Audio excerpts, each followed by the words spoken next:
You know that feeling when you walk into your own home and something just feels off?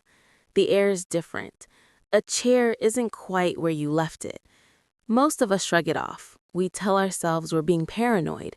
But what if that feeling was a whisper, a warning you weren't quite ready to hear? My name is Anne, and this is the story of how the whispers in my own home became a scream I could no longer ignore. I gave my family a key to my house. I never imagined they'd use it to rob me blind. Before we continue, make sure to subscribe. I've always been the responsible one, the older sister.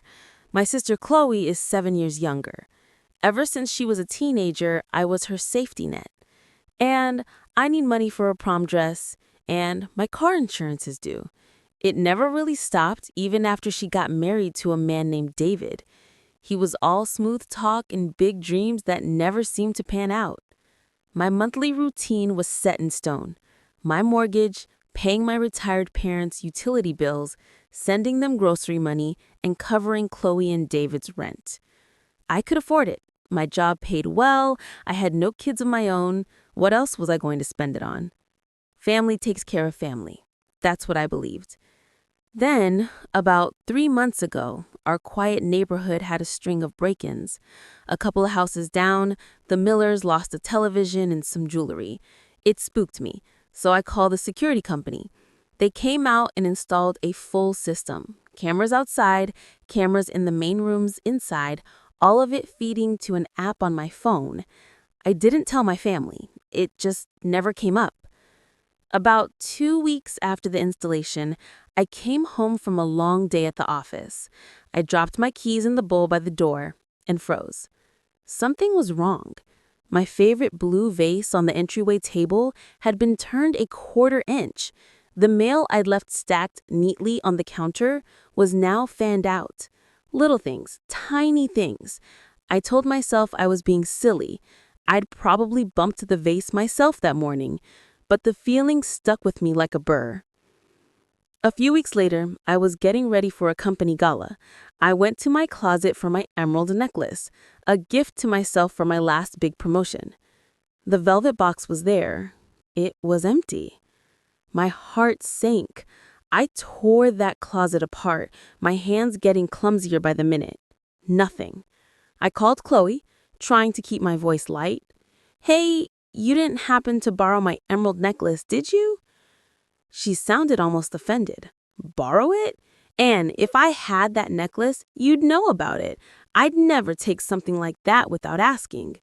She paused. "You've been so stressed with work. Maybe you put it somewhere safe and forgot." I wanted to believe her. I really did. I bought a new necklace for the gala, but the whole night I felt a cold knot in my stomach. The final straw was my father's pocket watch. It wasn't worth a fortune, but it was the one thing of his I had after he passed. I kept it in my desk drawer.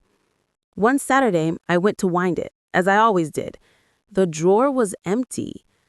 I remember sitting on the floor of my study, the empty space where that watch should have been screaming at me. Once is a mistake. Twice is a coincidence. 3 times, that's a pattern. Someone was in my house. Someone was taking my things. And then I remembered the cameras. My hands were shaking so hard I could barely type my password. I pulled up the app and started scrolling back through the dates. My eyes scanned the timestamps, looking for a ghost. And then I found it. Not a ghost, something much, much worse. There, clear as day, on a Wednesday afternoon, while I was in a budget meeting, were Chloe and David. They walked right up to my front door. Chloe pulled a key from her pocket, my key, the one I'd given our mother for emergencies, and let themselves in. I watched, my blood running cold, as they moved through my home. It was a well-rehearsed routine. Chloe beelined for my bedroom. I saw her on the bedroom camera, opening my jewelry box, holding pieces up to the light, dropping them into her own purse. She went through my closet, inspecting dresses, feeling the fabric.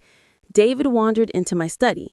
I saw him open my desk drawer, pick up the pocket watch, and slip it into his jacket pocket without a second thought. I kept scrolling back, visit after visit. The day I felt the air was different, the day the emerald necklace vanished. They'd been doing this for months. I made a list, my finance director instincts taking over: date, time, item, estimated value.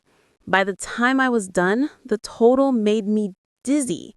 Over $12,000, not just in things, but in memories, in pieces of my life. I invited them for dinner that Friday. I made a roast. They arrived all smiles, David carrying a cheap bottle of wine. We made small talk, but I could barely look at them. Halfway through the meal, I put my fork down. The sound was too loud in the quiet room.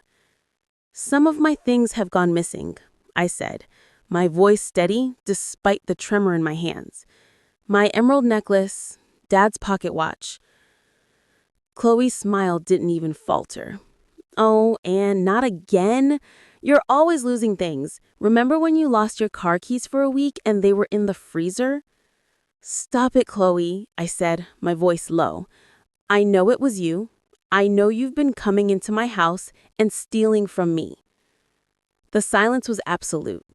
Then David laughed. He actually laughed. "You got any proof of that, Anne? Because accusing your own family of theft is a pretty ugly thing to do." "I want everything back," I said, my voice ice. "Every single item, or I am going to the police." They looked at each other, and then they both started laughing. It wasn't a happy sound. It was cruel and dismissive. "Call the police," Chloe sneered. "On your own sister? You wouldn't dare. Besides, what's the big deal? You have so much. You should be helping us more anyway. David's been out of work for months." The entitlement in her voice stole my breath. "Get out," I whispered. They left, still laughing, David calling over his shoulder that I needed to get a grip. The second the door closed, I called my mother. "Mom, Chloe and David have been stealing from me. They have a key to my house, and they've been taking my things for months." There was a long pause. Then her voice, cold and firm. "Anne, don't be ridiculous. Chloe would never do that. You have always been jealous of the attention she gets." "Jealous? Mom, I have proof." "I don't want to hear it. This is family business. You will not go to the police. If you do, my father and I will have no choice but to cut you off. Do you understand me? You will be alone." She hung up. I stood there in my silent, violated home, the phone pressed to my ear, listening to the dial tone. It was the sound of my whole world cracking apart. Anne is back in the same chair. She looks weary, but resolute. I sat there in the silence after my mother hung up on me. The laughter of my sister and her husband still echoed in the air, but it was my mother's words that had cut the deepest. "You will be alone." It wasn't a warning. It was a choice they were forcing me to make. And in that moment, I realized I had already made it. I'd given them 1 week, and I was not bluffing. Before we continue, make sure to subscribe. I spent that night editing the security footage. I compiled every single visit, every theft, into one damning video. There was Chloe trying on my emerald necklace in my mirror. There was David pocketing my father's watch. I sent the video to Chloe, David, and my parents with the single, simple message: "You have 7 days to return every item or pay me $12,000. If you do not, I will press charges." My phone exploded. Text after text. "Chloe, you film me without permission. That's illegal. I'm going to sue you." My mother: "You are tearing this family apart. Your father is sick with worry. How can you be so cruel?" My father, who rarely texted: "We are deeply disappointed in you, Anne." I didn't answer a single one. The next morning, I had a locksmith come and change every lock on my house. I didn't make a single spare key. The week dragged on. The messages turned from anger to manipulation. Chloe, I'm your baby sister, Anne. Don't you love me anymore? My mother, you're having a mental breakdown. You need help. We're worried about you. They thought they could gaslight me into backing down. They thought they knew the old Anne, the one who would smooth everything over to keep the peace. They were wrong. On day 7, Friday, I got one final text from Chloe. You're bluffing. You'd never do it. At noon, I drove to the police station. I sat across from a kind-faced officer named Detective Miller and showed him the video on my iPad. He watched it, his expression growing grim. This is very clear evidence, ma'am, he said. We'll send a car to their address to speak with them. I gave him the address and went back to work. I was in a meeting when my phone buzzed. An unknown number. I let it go to voicemail. A few minutes later, my desk phone rang. It was the front desk. Anne, your parents are here. They're very upset. They're insisting on seeing you. My stomach twisted into a knot. Tell them I'm not available, I said, my voice surprisingly steady. I left work late, my heart pounding the whole drive home. As I turned onto my street, I saw them, my mother and father, standing on my porch. My mother was crying. My father's face was like thunder. Anne, my father boomed, pounding on the door as I locked myself inside. They arrested your sister. How could you? They're thieves, I shouted through the solid wood. They stole from me. You saw the video.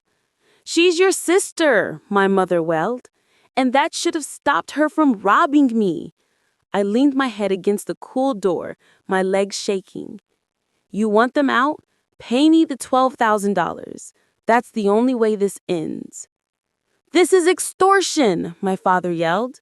No, I said, my voice quiet but firm. It's the price of what they stole. Your choice. They yelled and pleaded for what felt like an hour before I finally heard their car pull away. The house was silence again. 2 hours later, my phone chimed. A bank transfer notification. $12,000 from my parents' savings account to mine. The next morning, I went back to the police station and withdrew the complaint. The charges were dropped. As I walked out, I did something I should have done years ago. I logged into my bank's website and canceled every single automatic payment. The bill paid for my parents' utilities, the monthly transfer for the groceries, the rent payment for Chloe and David. Then one by one, I blocked every single one of them on my phone, my email, every social media platform. The silence that followed was the most profound sound I had ever heard. The first few weeks were hard. The guilt was a physical weight on my chest. I'd see a mother and daughter having lunch and my eyes would well up. I'd remember teaching Chloe to drive, or my dad helping me paint this very house. I almost called them a dozen times. But then I would remember. I would remember Chloe laughing in my face. I would remember David's smugness. I would remember my mother's threat to disown me for not letting myself be robbed. And the guilt would harden into resolve. About a month later, my Aunt Carol, my mother's sister, called from a new number. Anne, she said, her voice heavy, I owe you an apology. Your mother finally told me the whole story. She showed me the video. I can't believe it. Turns out, I wasn't the only one. My cousin realized a bracelet was missing after Chloe visited. My uncle was missing tools after David helped him fix something. The pattern was there all along. I was just the one who finally looked. My parents are struggling now. My mother took a part-time job. My father is doing handyman work for neighbors. Chloe and David are all crammed into their small house. And from what I hear, it isn't going well. They made their choice. When they had to pick between their daughters, they chose the one who stole from me. I started seeing a therapist. She told me I was the parentified child, always the caretaker. She said I had to learn that love shouldn't mean letting people hurt you. She was right. I got a letter in the mail last week, Chloe's handwriting. "I'm sorry," it said. "What we did was wrong. David said you wouldn't notice, but that's no excuse. I'm trying to pay Mom and Dad back. I don't expect you to forgive me." I read it 3 times, and then I threw it away. The apology was still full of excuses, still shifting the blame. It wasn't enough. The old Anne, the one who paid all the bills and ignored the disrespect, is gone. She had to be. This new Anne, she values her peace. She values the sanctity of her own home. She's dating a nice man who has never once asked me for a dime. My house is quiet. It is my sanctuary. And for the first time in my life, I am free. And I am never, ever going back.